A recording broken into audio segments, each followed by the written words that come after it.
Thank you for joining me on this episode of Sports Bets for Free. My name is Scott Jenkins. I'm your host. I'm just a local sports bettor here in Phoenix, Arizona. Today we're going to go over NFL Week 1 plays. I did not get a couple out there before the Thursday night game. To be really honest, the only thing that kind of seemed to have Josh Allen kind of cornered on what he was going to do. Unfortunately, I guess no one told Sean McVay that Cam Akers is a vital part of your running backs, with a whole 3 attempts. And what was he in there for? 5 or 6 plays? But yeah, pretty pitiful performance by the Rams to score 10 points opening day. And also, to being defending Super Bowl champions at home, opening night. I know the Bills are good, so if you don't win, you don't win. But 10 points, really? That's what we come up with. So, and your vaunted defense giving up 31. So Jalen Ramsey got picked apart. I don't know how he was Pro Football Focus's #1 overall corner. I think he had 7 targets, 6 of them were catches for over 100 yards, a couple touchdowns. The last couple years with Jalen, he's not a shutdown corner. He's a good corner. He plays really well in zone, but he played mainly in the slot. So one of those things, I didn't really understand what they're trying to do with him there. Josh Allen looked like a stud. Of course, he's taken way too many beatings. We love to have the rushing props, trust me, but definitely not worth it on that one there. So to get him injured up, it's a long season.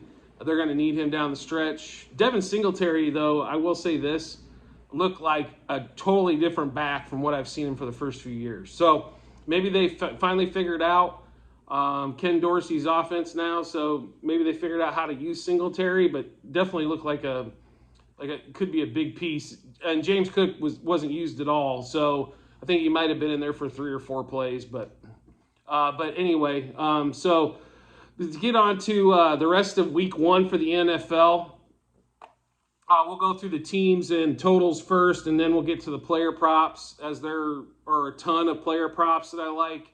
Not as much as some out there, but definitely like quite a few. So the teams that we're going to be liking here. So the Commanders, this line has moved the way it looked today, but we did catch it at -2.5. I know, right? It's the Commanders. Why the hell are you betting on them? But only given 2.5 at home. We did bet for 1 unit at DraftKings. Another game that we like quite a bit, and this line has also moved from, we got this on Tuesday, and the Eagles were at -4. I just saw it was -5 earlier today, but we do like the Eagles -4 for 1 unit through DraftKings at -110. And then a couple of the other ones here are going to be some the Ravens at -6.5. I have no idea why this line is coming down. Like, who put money on the Jets? Maybe it's just the New York betting public. But do they think Lamar Jackson's not going to play or something? Because you got Joe Flacco, and the Ravens only have to give 6.5. So we even take out some of the backdoor cover options. So definitely going to like the Ravens -6.5, -110. We did take that for 5 units. So that's probably going to be, that is one of our bigger team total plays, or team plays or line plays. The other one that we like is going to be the 49ers. We did buy it, the line's been 7 most places. We did buy this down to 6.5 on DraftKings. It's costing -128 on the juice to get that extra half a point to eliminate some backdoor covers on there. We like that for 5 units as well through DraftKings. So 49ers buying that down to 6.5. Then we have some totals that we really do like. The Bears over 41.5 for 3 units. That was at -105 on DraftKings. The Steelers, we like for 5 units over 44 in that game with the Bengals. That should be a barn burner. I don't know how it's not at least 24-21, so that would put it at 45. So it's kind of what we're thinking there. Steelers over 44 for 5 units at -110. And then the Packers-Vikings game, that line has moved all over the place.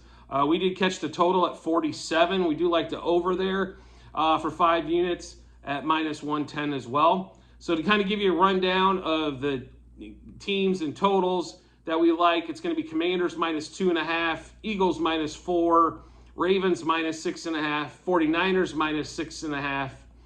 Then we're going to have on the Bears over 41.5, Steelers over 44, Packers over 47.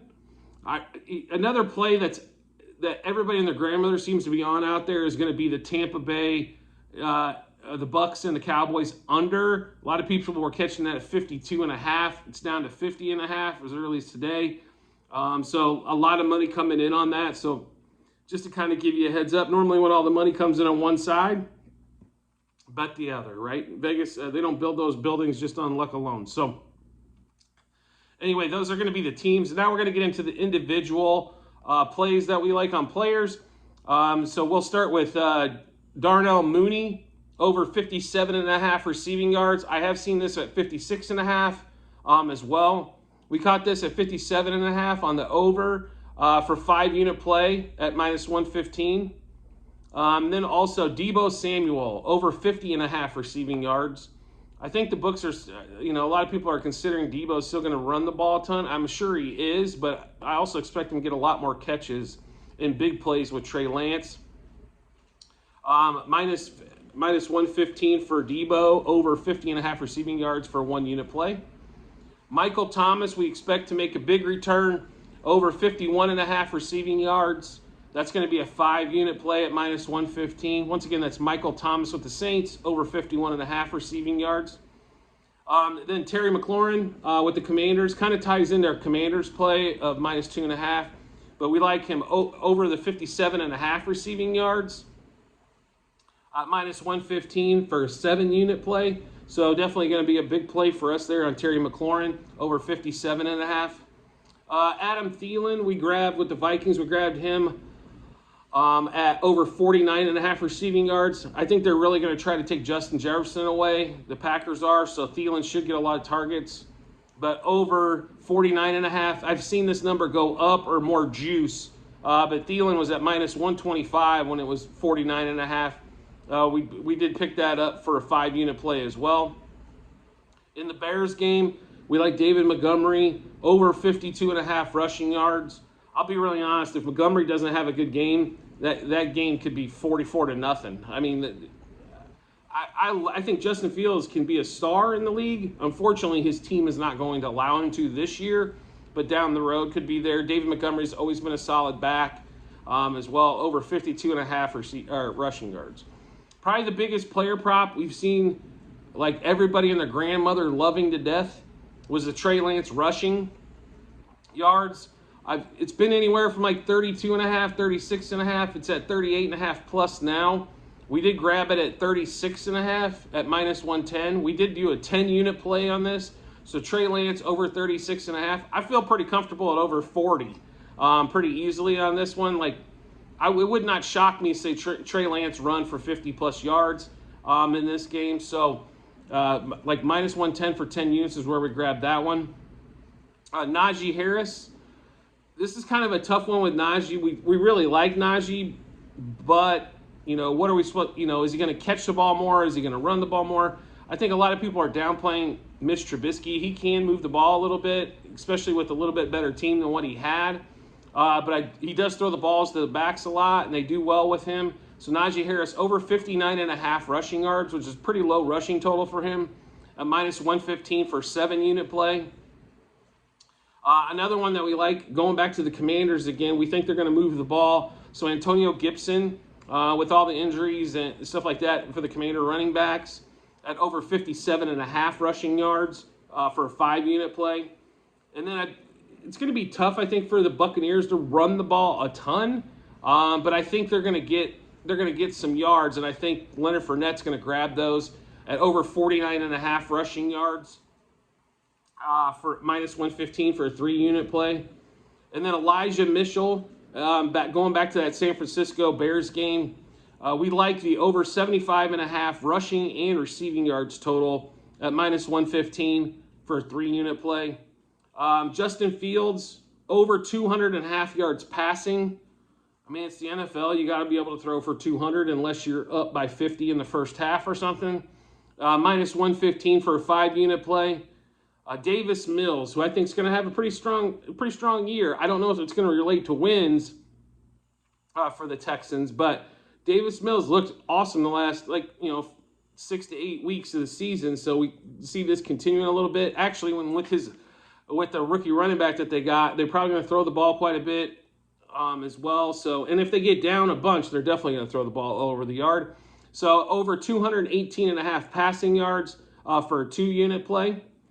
And then we're going to finish up. We have a few more plays that we'd like that came somewhat recently. Dameon Pierce, the rookie running back for the Texans. We just talked about Davis Mills. He's going to have over 47.5 rushing yards. I think there could be big things for him. He looks like he could be a piece for the next 3 to 4 or 5 years. But over 47.5 rushing yards at minus 120 for a 3-unit play. Marcus Mariota, you have 2 weapons in London and Pitts and his legs. So three weapons altogether. His legs only over 27.5 rushing yards at minus 110 for a 2-unit play. DeAndre Swift, who I think is going to have a monster scrimmage yards year, over 51.5 rushing yards at minus 110 for a 5-unit play. And then one of the guys I think is going to have a breakout season also on the Lions, Amon-Ra St. Brown, over 57.5 receiving yards, minus 115 for a 10-unit play, which is going to obviously be a huge play for us. It's going to match with the Trey Lance play. And we have one more 10-unit play on the player props, and that's going to we picked up this morning, actually. Javonte Williams, over 58.5 rushing yards. I have a feeling the Broncos are going to get up, and they're just going to run the ball like basically the whole second half if they get up early enough on the Seahawks. I'll be really honest with Geno Smith. I guess the Seahawks plan is to score under 10 points every week and hopefully figure out how to win 10-9. Would be kind of what I'm seeing so far. But Javonte Williams with the Broncos, over 58.5 rushing yards, 10-unit play, minus 120 through DraftKings on that one as well. So that kind of wraps up the player props and the teams that we like and some totals for NFL Week 1 after the Thursday night game. But and if you have any questions, you can always email us at sportsbetsforfree@gmail.com, sportwagers4 on Twitter, or leave a comment below, and we'll be more than happy to answer those as well. And I look forward to seeing you on the next episode.